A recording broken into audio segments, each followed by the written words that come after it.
जो आज का हमारा टॉपिक है इसका नाम है पायरो सीक्वेंसिंग। पायरो सीक्वेंसिंग जो है वो एक डीएनए सीक्वेंसिंग का मेथड है जिसके द्वारा हम क्या करेंगे कि हमारे पास कोई एक डीएनए स्ट्रैंड है जिसका हमें सीक्वेंस नहीं पता है। ठीक है, तो अब हमें इस डीएनए स्ट्रैंड का सीक्वेंस पता करना है। ठीक, तो इसके लिए हम लोग क्या करते हैं, पायरो सीक्वेंसिंग यूज़ करते हैं। अब इसके लिए हमें क्या होना चाहिए कि जो बेसिक रिप्लिकेशन का कॉन्सेप्ट है, ये सीक्वेंसिंग उस मेथड पर बेस्ड होती है जो डीएनए रिप्लिकेशन का बेसिक कॉन्सेप्ट होता है। ठीक है, अब देखो हमें पता है कि होता क्या है कि ये मान लो एक न्यूक्लियोटाइड का स्ट्रक्चर है। ठीक है, ये पेंटामेरिक राइबोस शुगर है, इसके यहाँ पर नाइट्रोजनस बेस जुड़ा रहता है, ये है इसकी 5 प्राइम पोजीशन और ये है इसकी 3rd प्राइम OH ग्रुप। ठीक है, 5 प्राइम जो होता है इस पर 3 फॉस्फेट जो है जो जुड़े रहते हैं। ठीक, उसी तरह से हम एक नया न्यूक्लियोटाइड बना लेते हैं। ये हो गया उसका राइबोस शुगर। ठीक है, यहाँ पर एक नाइट्रोजनस बेस जुड़ा हुआ है, ये इसका 5 प्राइम है और ये 3 फॉस्फेट है। ठीक, अब होता क्या है कि जब ये पहले से प्रेजेंट न्यूक्लियोटाइड है और जब ये अगला न्यूक्लियोटाइड आएगा तो इसका जो 5 प्राइम ग्रुप है वो इसके 3rd प्राइम ग्रुप के साथ में रिएक्ट करता है, तो ये इसके साथ में बॉन्ड बना लेगा और यहाँ से क्या होगा कि एक पीपीआई जो है वो रिलीज हो जाएगा। ठीक है, इसी को हम लोग नाम देते हैं पायरोफॉस्फेट। और इस मेथड में क्या किया जाता है, इसी पायरोफॉस्फेट के बेसिस पर कि ये पायरोफॉस्फेट रिलीज हो रहा है या नहीं हो रहा है, इसको डिटेक्ट करके हम ये बताएंगे कि डीएनए का सीक्वेंस क्या है। ठीक है, इसी वजह से इस सीक्वेंसिंग को नाम दिया गया पायरो सीक्वेंसिंग। ठीक है, इसको कैसे डिटेक्ट करते हैं वो अभी हम लोग फर्दर डिस्कस करेंगे। ठीक है, तो ये हो गया बेसिक कॉन्सेप्ट। अब हमें इसके लिए रिक्वायरमेंट क्या क्या है। ठीक है, तो जैसे डीएनए रेप्लिकेशन का जो बेसिक कॉन्सेप्ट है उसमें हमें क्या चाहिए होता है कि एक टेम्पलेट चाहिए होगा। ठीक है, जिसका हमें सीक्वेंस पता करना है। दूसरा क्या होता है कि जो उसको इलोंगेट करेगा, ठीक है, वो होता है डीएनए पॉलीमरेज, तो हमें डीएनए पॉलीमरेज चाहिए। ठीक है, लेकिन एक क्या होता है, डीएनए पॉलीमरेज जो है वो कभी भी पहला न्यूक्लियोटाइड खुद नहीं लगा सकता है। ठीक है, इसके लिए इससे एक प्राइमर की रिक्वायरमेंट होती है। ठीक है, तो हमें क्या चाहिए होगा, प्राइमर चाहिए होगा। ठीक, और हमें इसमें लगाने के लिए न्यूक्लियोटाइड चाहिए होगा ना, तो हमें डीएनटीपीज चाहिए।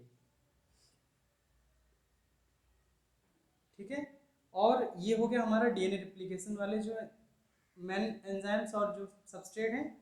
दूसरा क्या है कि हमें इसमें कुछ स्पेसिफिक एंजाइम्स और सबस्ट्रेट की रिक्वायरमेंट होती है। जैसे कि हमारा एक सबस्ट्रेट है जिसका नाम है APS, इसको हम लोग नाम देते हैं एडिनोसिन फॉस्फो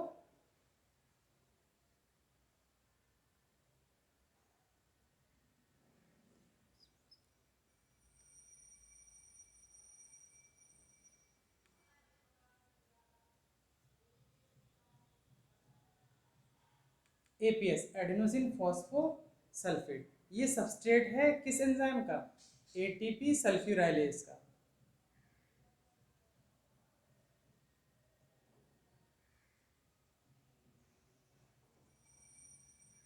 ठीक है, ये एंजाइम है, इसका सबस्ट्रेट कौन है, APS, एडिनोसिन फॉस्फोसल्फेट। ठीक है, अब देखो क्या है कि दूसरा जो हमारा सबस्ट्रेट है उसका नाम है ल्यूसीफेरिन। ठीक है, और इसका जो एंजाइम है उसका नाम है ल्यूसीफेरेज। ठीक, और हमें एक एंजाइम और चाहिए जिसका नाम है एपायरेज। ठीक, जो एपायरेज एंजाइम है इसका फंक्शन क्या होता है कि हम न्यूक्लियोटाइड ऐड करेंगे ना, तो जो न्यूक्लियोटाइड इस न्यू सिंथेसाइज टेम्पलेट, जो न्यू सिंथेसाइज स्ट्रैंड है उसमें जो इनकॉर्पोरेट नहीं हो रहे हैं उनको ये क्या करता है, डिग्रेड करके हटा देता है। ठीक है, तो ये हमारी बेसिक रिक्वायरमेंट हो गई, इतना हमें चाहिए सीक्वेंसिंग को परफॉर्म करने के लिए। ठीक है, अब देखो हम लोग समझते होता क्या है कि पहले स्टेप में सबसे पहले क्या होगा कि हमने ये डीएनए टेम्पलेट लिया। ठीक है, और हमने इसमें प्राइमर ऐड किया, प्राइमर इसके कॉम्प्लीमेंट्री से अपने बाइंड हो जाएगा। फिर हम इसमें क्या करेंगे, डीएनए पॉलीमरेज प्राइमर टेम्पलेट ये सब तो हम ऐड कर चुके हैं। अब हम क्या करेंगे, इसमें डीएनए पॉलीमरेज डाला और डीएनटीपीज। तो डीएनटीपीज अगर हम सारे एक साथ डाल देंगे तो हम पता नहीं कर पाएंगे कि कौन सा बाइंड हुआ कौन सा नहीं बाइंड हुआ। तो इसके लिए हम लोग क्या करते हैं, एक एक करके जो न्यूक्लियोटाइड है, मान लो एक बार में हमने एटीपी डाला, ठीक है, दूसरी बार में जीटीपी, तीसरी बार में सीटीपी, इस तरह से हम लोग एक एक करके न्यूक्लियोटाइड ऐड करेंगे। मान लो इस जो हमारा टेम्पलेट था उसका सीक्वेंस है ए जी सी टी टी जी सी, ठीक है, लेकिन हमें नहीं पता है कि इसका सीक्वेंस क्या, हमें ये पता करना है, ठीक है। तो हमने सबसे पहले क्या किया, यहाँ पर डाला हमने, इसका कॉम्प्लीमेंट्री क्या होगा, ए का टी, तो टी टी पी, तो हमने यहाँ पर थायमिन का जो न्यूक्लियोटाइड है वो डाल दिया। अब जब ये यहाँ पर 3 प्राइम OH है प्राइमर का, अब ये न्यूक्लियोटाइड आएगा तो इसका जो 5 प्राइम होगा वो यहाँ पर रिएक्ट करेगा और यहाँ से पीपीआई क्या हो जाएगा, रिलीज हो जाएगा, ठीक है। अब ये पीपीआई और एपीएस, ठीक है, पीपीआई प्लस एपीएस, इन दोनों को यूज करके एटीपी जो सल्फ्यूराइलेज है, ठीक है,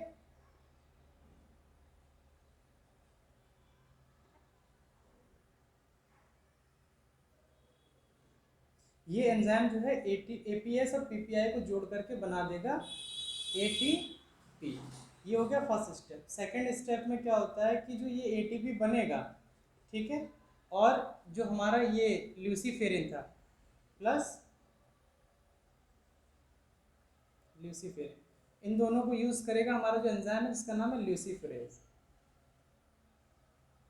ठीक है। इन दोनों को यूज करके ये ऑक्सी ल्यूसीफेरिन बना देगा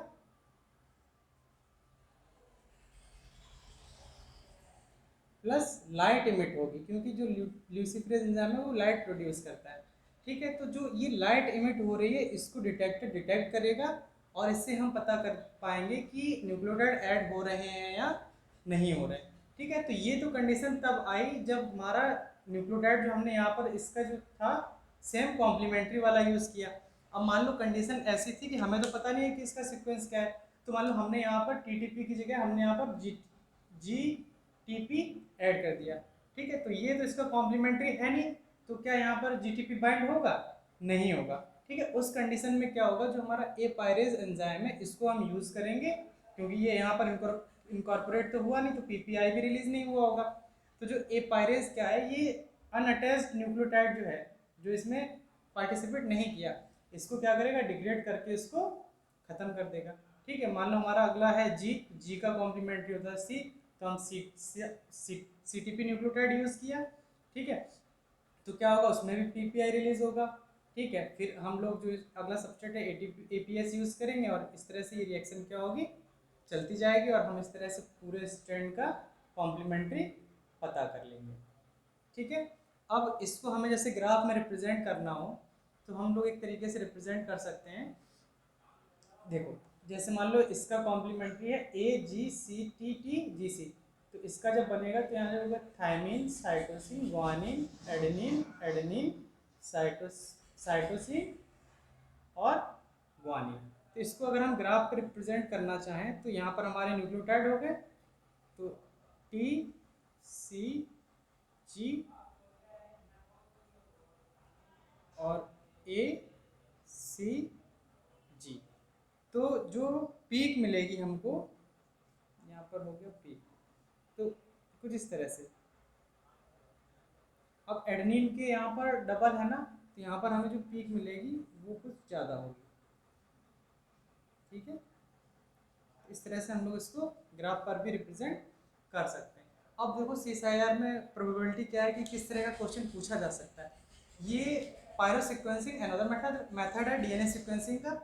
एक मेथड और है जिसको हम लोग नाम देते हैं डाइडिऑक्सी सिक्वेंसिंग या चेन टर्मिनेशन मेथड, या उसी का एक और नाम है जिसको हम लोग बोलते हैं सेंगर्स डीएनए सिक्वेंसिंग, ठीक है, जो लास्ट एग्जाम में पूछी गई थी 4 नंबर में। उन्होंने क्या किया था, उसमें सारे जो रिक्वायरमेंट होती हैं, जैसे हमारी रिक्वायरमेंट्स यहाँ पर ये हैं, तो उन्होंने टेम्पलेट डीएनए पॉल इस तरह से 4 ऑप्शन बनाए थे, किसी में इसको मिस कर दिया, किसी में इसको मिस कर दिया, ठीक है। इस तरह से उन्होंने 4 ऑप्शन बना दिए और फाइनली एक ऑप्शन ऐसा था जिसमें सारी रिक्वायरमेंट जो फुलफिल होंगी हमें सिक्वेंसिंग को करने के लिए, वो दिया हुआ था। तो जिस किसी ने सीक्वेंसिंग पढ़ी है तो उसको पता होगा ना कि हमें सीक्वेंसिंग को करने के लिए क्या क्या चाहिए। ठीक है, अगर उसमें से एक भी कुछ एंजाइम मिस है, मान लो हम यहाँ पर ल्यूसीफरेज मिस कर दें, तो हम क्या लाइट जो इमिट हो पाएगी नहीं, तो क्या हम इसको डिटेक्ट कर पाएंगे नहीं। तो इस तरह से हमें जो भी सीक्वेंसिंग को करने के लिए रिक्वायरमेंट थी वो इसमें दिया हुआ था। एक ऑप्शन ऐसा था जिसमें सारे रिक्वायरमेंट थी, और बाकी अदर जो 3 ऑप्शन थे उनमें फुलफिल रिक्वायरमेंट नहीं थी। तो उसमें पूछा गया था कि हमें इस सीक्वेंसिंग को करने के लिए कौन कौन से रिक्वायरमेंट हो सकती है और कौन सा ऑप्शन जो है वो सही होगा। तो जिसमें सारी रिक्वायरमेंट होंगी वो ऑप्शन हमारा सही था। ये क्वेश्चन 4 नंबर में पूछा गया था। प्रोबेबिलिटी है कि शायद पायरो सीक्वेंसिंग से भी फ्यूचर में कोई क्वेश्चन पूछा जा सके। Thank you. अगले वीडियो में हम लोग डिस्कस करेंगे वो चेन टर्मिनेशन मेथड या सेंगर्स मेथड या डायडियोक्सिस।